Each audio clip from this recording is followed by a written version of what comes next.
Ndabahaye mwiriwe mwese canke mwaramutse bivanye naho buri umwe aherereye banywanyi mudateba kubana natwe ngaha kuri imbonesha kure imwe rudende bakiriza amakuru atosoye abarabana n'umutekano politike ubanye n'amakungu ndetse n'ubuzima bwa munsi bw'abanyagihugu. Ni kuri uyu munsi wa gatatu w'indwi w'igenekerezo rya 12 Munyonyo 2025 tujye kurabira hamwe akazi gakomeye kugenda gakorwa n'igisoda cy'u Burundi cyarungitswe muri Somalia mu butumwa bwa Afrika yo kugira ngo bugamije kugarura amahoro n'umutekano buri Somalia. Turaza kwibanda cyane kubirabana n'ibikorwa bikomakomeye igisoda cy'u Burundi gikomeje kugenda kikora bijyanye no kurangura amabanga kijejwe muri abura butumwa cyarungitswemo bwo gucunga amahoro. Turebe kandi n'ibiri kugenda bitangazwa bijyanye na African Union Transition Mission in Somalia. Turebe n'ibijyanye n'ubutumwa bukomeye bwa peacekeeping mission bwatangiye mu kwezi kwa mbere kwa 2025 muri African Union Support Stabilization Mission in Somalia. Bikaba rero bijyanye n'ibikomeje kugenda bigaragara nk'akazi gakomeye igisoda cy'u Burundi gikomeje kugenda gikora muri iki gihugu. Turaza kugaruka ku bikorwa bikomeye bya gisirikare kubera Jahari mu majyaruguru y'intara ya Mido Shabar muri Somalia muri opération militaire de sécurisation et d'escorte nkuko bigaragara. Turaza kandi kureba ibiri kugenda bitangazwa ndetse n'ibiri kubera mu misozi itandukanye y'igisirikare cy'u Burundi gikomeje gutanga umusanzu ukomeye mu kurangiza ndetse no gukemura ibibazo by'umutekano muke bimaze igihe kinini bigaragara muri ibi bice. Waha ikaze ngaho tubashyikiriza amakuru atosoye abarabana n'umutekano politiki ubanye n'amakungu ndetse n'ubuzima bwa munsi bw'abanyagihugu. Kuri we dukurikiye bwa mbere tufyonda sabone ntuzongere gucika ukundi. Reka dutangure inkuru yacu mu buryo bwirambuye. Kwigenekerezo rya 10 Munyonyo 2025 mu gace gaherereye mu karere kitwa Jahari mu majyaruguru y'intara ya Mido Shabil muri Somalia harabaye opération militaire de sécurisation et d'escorte.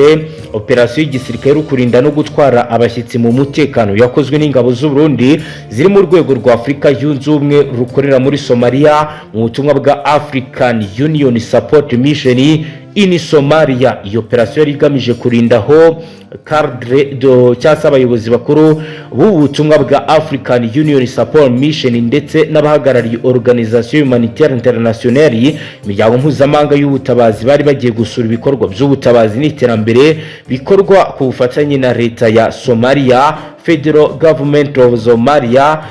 Bikaba rero bivuga ko diplomat tactique imbere na mbere nkuko rero byatangajwe n'umuvugizi wa konjante y'u Burundi muri Somalia muri ubutumwa bwa African Union Support in Somalia witwa Lieutenant Colonel Emmanuel Ndayize yavuze ko iyo operation yatangiye ku isa 11 za mu gitondo ku birindiro byitwa Jawal Airfield ahari hubatse ikibuga cy'indege gikoreshwa n'ingabo zo muri ubutumwa ndetse n'iza leta ya Somalia. Abasirikare b'abarundi bari bamaze iminsi bitegura iyi mission mu buryo bwa planification opérationnelle hashingiwe ku makuru y'ubutasi yagaragazaga ko hari ibyago by'umutekano mu nzira igana Jawal town cyane cyane mu duce twitwa Bul Shikani ahitwa Kansare muri aho groupe armée affiliée al-Shabaab ikunze gucura imigambi yo kugaba ibitero kubanyura muri izi nzira.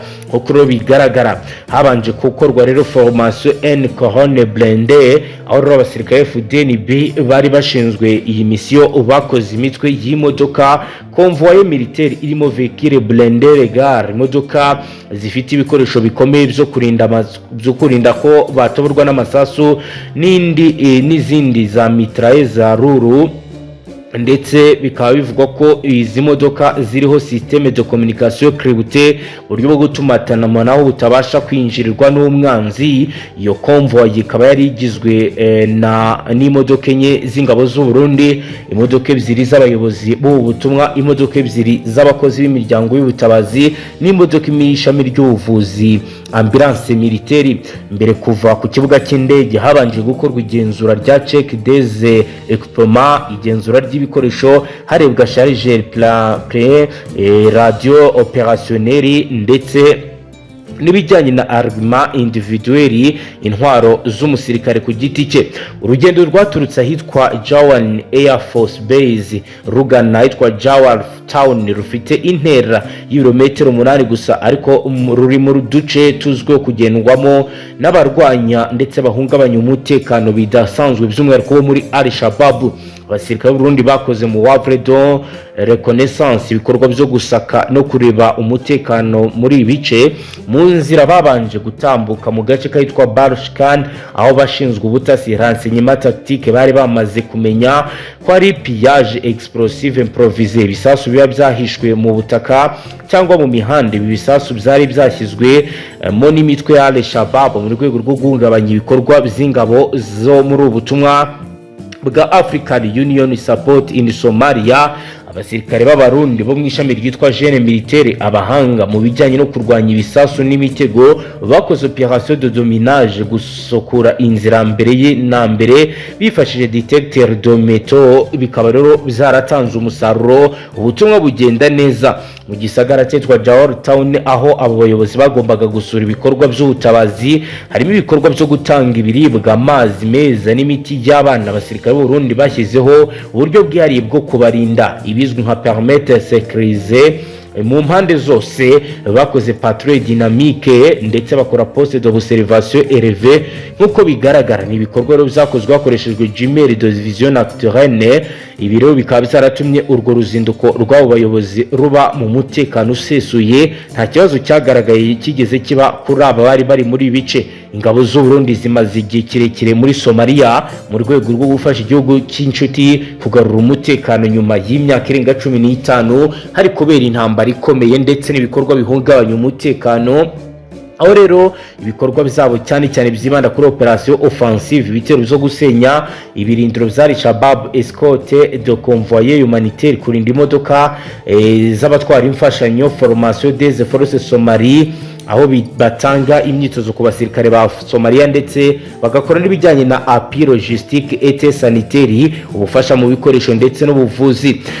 Bikaba rero bigaragara ko mu gusoza uruzinduko Colonel Ndayizeye uhagarariye contingent y'abarundi yavuze ko amagambo yishimwe ku mbaraga z'abasirikare n'ubwitange bigaragara muri iyi mission. Aho yagize ati ingabo zacu ziri muri Somalia nk'intumwa z'uburorera Afrika yunze ubumwe, duharanira kugarura amahoro, kurinda ubuzima bw'abasivili n'abakozi b'imiryango y'ubutabazi, kandi ibyo byose tubikora mu cyubahiro cy'amahame ya gisirikare. Yongera ko iyo operation civile militaire, ubufatanye hagati y'abasirikare n'abasivili ari urufunguzo rw'amahoro arambye, kuko nta mutekano ugerwaho hatabaye gushyira hamwe n'inzego zose z'umutekano. Umwe mu bahagarariye UN OICHA Office for Coordination of Humanitarian Affairs yashimye uburyo abasirikare b'u Burundi barinze umutekano wabo, avuga ko bakora mu buryo bwa kinyamwuga kandi bufite intumbero ya nyayo yo kugera ku buzima bwa muntu. Yagize ati twabonye uburyo Fdnb bikorera mu mucyo, mu mahoro kandi kubahiriza amategeko mpuzamakungu y'intambara, droit international humanitaire. Iyo habayeho abasirikare nk'aba bikorwa by'ubutabazi bigenza neza.